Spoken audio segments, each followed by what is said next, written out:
Good morning, everybody. Mike Vaki, Princetontrader.com here for ntmarkets.com with your Tuesday morning pre-market webcast.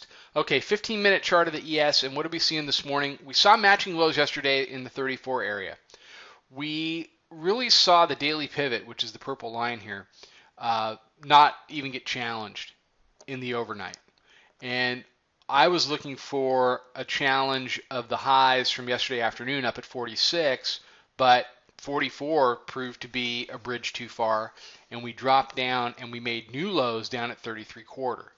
So the bears continue to achieve new lows while the bulls are making lower highs. Okay? And what we're seeing now is a move up to 40 that is starting to fail and a push back into 37.5.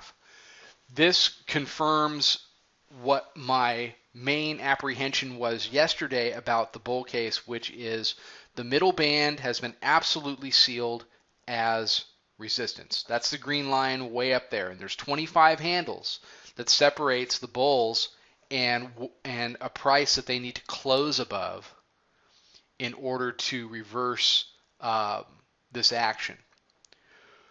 What this does for me as a trader and for the room is it puts us into sell rallies mode. So we'll be looking to sell rallies today. Do we get a classic turnaround Tuesday? Do we get a big face ripper? Probably. My concern is that's what everybody is looking for. You know, just because it's Tuesday, it doesn't mean it has to be a gigantic bounce. And any bounce that does come, while it's very likely I'll be long that bounce, I'll be long that bounce with a mind toward flipping it short, as you know, we need to sell rallies. We need to sell rallies. And as we get out on the daily chart, and let me tighten this up, you see a couple of things. You see the bands starting to expand to the downside.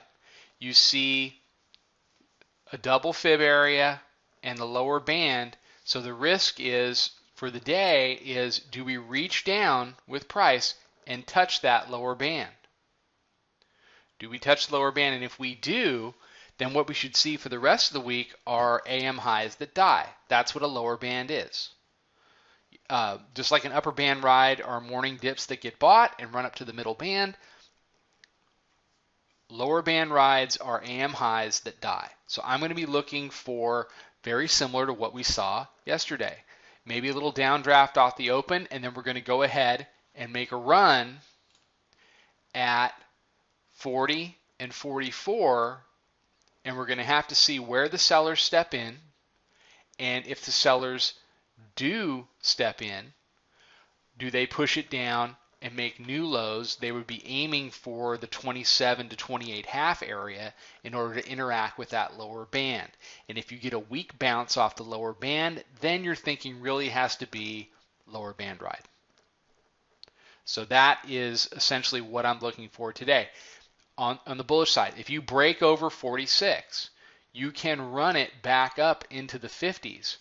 But at that point, if you do it straight up, you're going to get into a situation where, you know, things become exhausted and it becomes kind of a self-fulfilling prophecy.